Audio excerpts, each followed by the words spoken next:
What's up, guys? Welcome to another video. My name is Flip. I'm Element. And we are doing a top 10 characters in all of the dramas that we've covered so far. Top 10. Let's do it.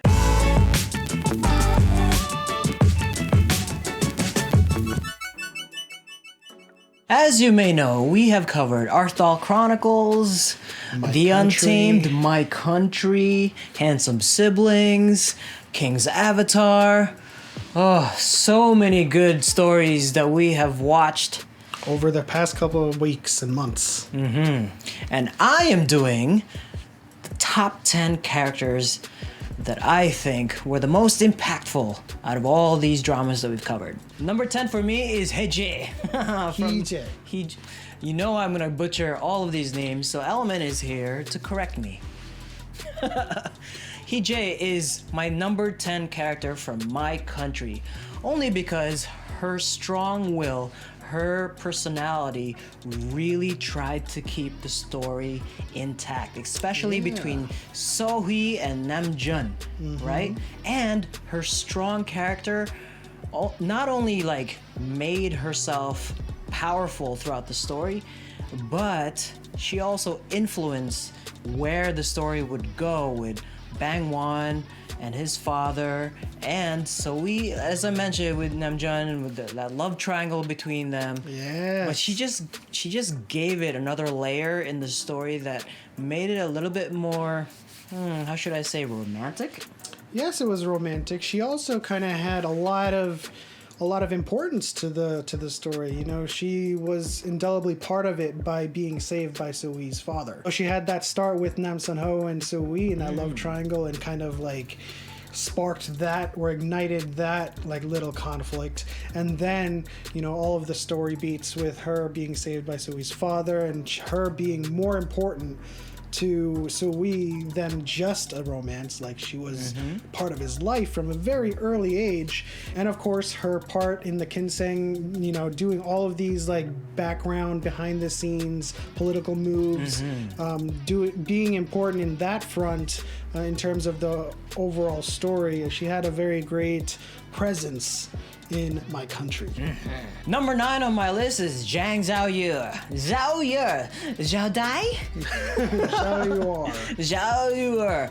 I love this character. It was fun, it was charismatic, it was reckless, and overall it just provided this breath of fresh air in terms of characters that we've seen throughout all of these stories that we've covered. He was just so reckless, and there was like an abandonment in his character about his situation and his predicament that I was just, every time I watched him, there was just a smile on my face. And that's why I put him at number 9. He's an important character, but nonetheless, he made the show enjoyable for me from start to finish. Now, XIAOYU'ER has this kind of like, I'd say je ne sais quoi about him that doesn't make you sure about whether or not he's in trouble, because he's so tricky, he's so clever that sometimes you'll think he's in actual trouble, and sometimes he'll kind of just like turn it around and be like, no, I planned this from the start. See, here's where you went wrong. The smartest person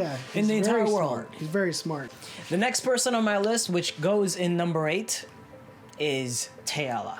TAEALHA was so beautiful, so smart, so cunning, so devious. Should I say that she's a villain or a hero? Or an anti-hero. An anti-hero. She was amazing in ARTHDAL Chronicles, and I loved her character only because she influenced TAGON so much, and influenced all of the scheming and behind the scenes and all of those things that she did. And not only was she very smart and also very cunning, but she was very good in martial arts. Yes, she could defend herself. She was very strong.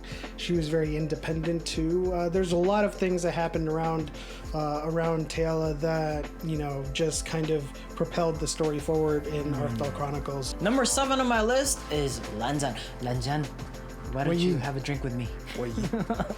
Lanjan is from the series Untamed, the boy love series that swept across China. Apparently the number 1 Chinese drama in the entire universe, love story that you could not avoid. NAMJEON's character was just amazing, only because he was pure, he was insanely gifted in martial arts, but his character you really needed his character to level out the playing field when it came to Wei Wuxian. Because he never wavered in his commitment or his faith to Wei Ying. Wei Ying. Whenever, you know, things just got really, really bad, Wei Ying. That's all I believe in you, Wei Ying. You know, and he was just there. He was just the rock that kept Wei Wuxian from, you know, spiraling out of control and, you know, eventually becoming the demon that he said he wasn't going to become. Next on my list, which is number 6, is Ensue. Ensue. From King... let me butcher it one more time. Ensue. King's Avatar. Oh, he was awesome because I used to play a lot of video games, and I used to play a lot of video games. I still play video He games. still does, but it reminded me of the time and the days that I spent hours and hours and hours of playing role-playing games, especially Final Fantasy, and it reminded me of that game specifically. But Ensue was kind of, you know, the embodiment of the best player in the entire world, that you just fell in love with his character and his competitive spirit, and every time you watched an episode, you knew that he would come through in the end as the best player in the world. Number 5 on my list is Namjoon So. Ooh, the what a devious, bitch. the evil, the wicked Namjoon. Oh my goodness. I hate this guy. Even though I hated him, I agree with you, I really hated him, but his character stuck out to me. It just stuck out to me because he was just there in everybody's suffering throughout the whole entire way. He was responsible for everything. And I loved seeing his face when things went south. Now, is that Namjoon the character, or is that the actor? No, the character.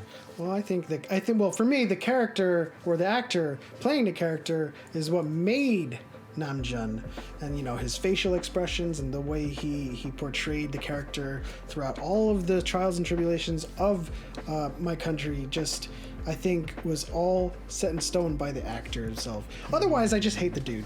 I hate him too. Number 4 on my list, down to the top 4, is Soe. Soe, the hero of my country who sacrificed himself in the very end for justice. The epitome of a protagonist, you know, a hero without flaw. Well, he had some flaws, but I'm saying, like, the hero that just kind of, like, was inscrutable in how he believed in things and fought for what he believed in, and just never wavered from that. Yeah, and his belief throughout the entire series made you really care for him. I was just so drawn to his character that you thought that nothing should go wrong ever again, but it just did. It just kept going wrong. And that was because of Nam Sun Ho, that roach. Oh, you should see his face. But anyway, he was a true, like, hero in the entire show, in the entire series, and he was amazing. Number 3 on my list. Oh, this top 3 was just so difficult for me to put together. I could put Soe in this top 3 as well, but TAGON takes the cake. TAGON was just so charismatic. He is a villain. TAGON, you just wanted him to fail and you wanted him to succeed at the same time. He was just so evil, so devious, but at the same time, so heroic. And that's the problem that happens when you kind of are rooting for the underdog, but you're rooting for the overdog as well, because Yun Sum kind of creates that dynamic where you want him to fail, right? Because he's getting in the way all the time, but he's also kind of, in his own way, TAGON is anti-establishment, right? He wants to make changes all across the board in ARTHDAL and just get rid of, like, the hierarchy as it was before, you know, he was recognized as Kanmaru, or the second coming, so to speak. And yeah, it's just the way you want him to fail and succeed is just the very nature of an anti-hero, right? You want the villain to fail, but you want the hero to succeed. Number 2 on my list. For you. Oh, number 2. Number 2 is Wei Wuxian. His charismatic character in this love story of the century, as many of you have put it in the comment section. His charismatic character really drew me in. I don't know why. I really don't care. I wanted to watch episode after episode just to watch his character blossom, flourish into evil, into good, whatever it was. Wei Wuxian carried the Untamed from start to finish. Yeah, and I think it goes hand in hand with how you appreciate these kind of contrarian character archetypes, like with Jiang Zhaoyu'er, who is like not the stoic and vacant expression, that kind of like typical protagonist in a Chinese drama, right? You have Jiang Zhaoyu'er and Wei Wuxian, who are not typical. They're atypical of a Chinese character, who are just kind of like whimsical in nature, and they hold all of the very sacred and traditional constructs that NAMJEON subscribes to, with his kind of like with the Land Clan and all of their disciplines in contempt. Like, he is just the opposite of everything NAMJEON was and all of the martial arts world in the Untamed stood for, and he's just a breath of fresh air. A breath of fresh air. Also, his character was just so charismatic. As I said before, there's just so much of his character that you loved. You wanted him to succeed, no matter like the evil deeds that he was doing throughout the show. You still wanted him to succeed. He's like the anti-hero, the villain, and the hero all in one. And Wei Wuxian does it for me. Number one. Oh. Number one for me is always going to be Bang Wan. Bang Wan, oh my, it's probably like you asked me before about was it the character or was it the actor? I think it was mostly the actor, and second, the character. Oh, Bang Wan was amazing in my country. Yeah. He was the hero, the villain, the hero, the villain. You hated him, you loved him, you hated him, and you loved him even more after you hated him. Very, very, very intricate and complex character. You know, he has his moments where he is, like you said, a hero because his objectives align, right, with the protagonist.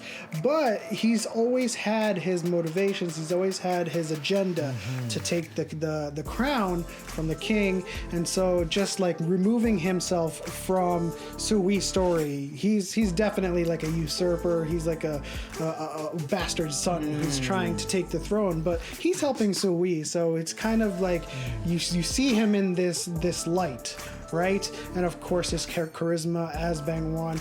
It's evident in the fact that we have a Bang Wan t-shirt. Oh my gosh, I should be wearing it right now. Unfortunately. Bang Wan to me was the best character in all of the dramas that we have watched so far. Only because he stole the show. He's supposed to be a supporting cast. He's supposed to be a supporting role in my country. So we is supposed to be the hero, NAMJEON, or Namsun Ho, or Hee-jae. But the amount of time that he had on camera, the limited time that he had on camera, stole everything. He was perfect. He was immaculate. He was charismatic. Best character I've seen so far in my lifetime. To put it into perspective, if you're at all familiar with like a limited sense of Korean history, Yi Sung-gae is like a really, really important historical figure. But this show made me care more about Bang Wan.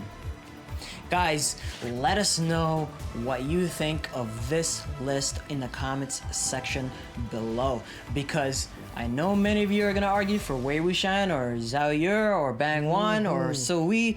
I know it's tough. This is my list. What's your list? List it down in the comment section below. And once again, yes, get ready for my list as well. That'll be the next one. My top 10 of all of the dramas we've seen. It's going to be a very different list. So different. I disagree already. Once again, guys, thank you so much for stopping by. List your comments in the section below. Subscribe to our channel and follow us every time we post a new video. And we'll see you next time.